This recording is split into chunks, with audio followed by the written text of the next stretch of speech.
Siamo al campo da tennis. Cosa avete vinto qua domenica? Il titolo regionale di Serie D2 maschile.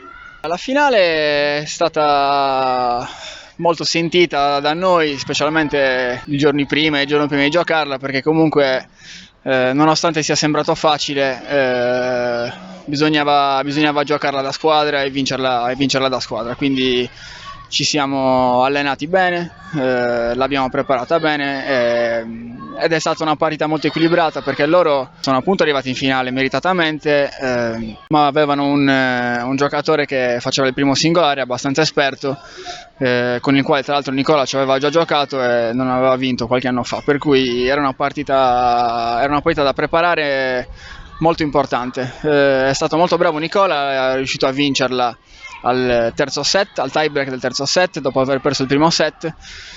Complimenti a lui, veramente bella partita. È il nostro terzo titolo su 4 competizioni, perché purtroppo la D3 non l'abbiamo conclusa, ci siamo fermati alle semifinali. Il torneo si è concluso alle semifinali una volta ottenute le squadre, insomma, promosse in D2. Per noi è un gran risultato, era il minimo risultato, comunque secondo noi era almeno il risultato che dovevamo raggiungere in questi primi 3 anni di riapertura del settore.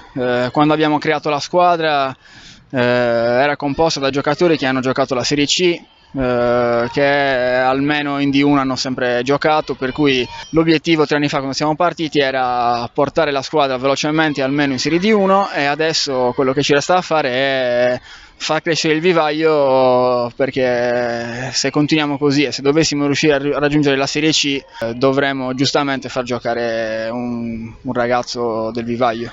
Se confrontiamo gli altri anni con questo, c'è sicuramente una crescita. L'anno scorso partecipavamo sempre con 3 squadre, una femminile che era arrivata, se non sbaglio, penultima nel girone, una D2 femminile, una D3 maschile che era retrocessa in Serie D4, e vabbè, poi la squadra che aveva vinto il titolo di D3. Quest'anno, comparato con l'anno scorso, la D2 femminile, grazie anche all'innesto di una ragazza che comunque già ha avuto esperienze in campionati, Diletta Puddu, insieme a Chiara Bertonazzi, e 2 ragazze nuove, insomma, che si stanno affacciando adesso alle competizioni agonistiche, sono riuscite a raggiungere i playoff. Mentre la D3 maschile per un punto non è riuscita a raggiungere i playoff per la Serie D2. La Serie D3 maschile è stata ripescata, era retrocessa l'anno scorso, quest'anno è stata ripescata in Serie D3 e si è salvata, anzi è arrivata a un punto dei playoff, per cui con gli stessi giocatori dello scorso anno, per cui vuol dire che c'è stata una crescita da parte di tutti, e siamo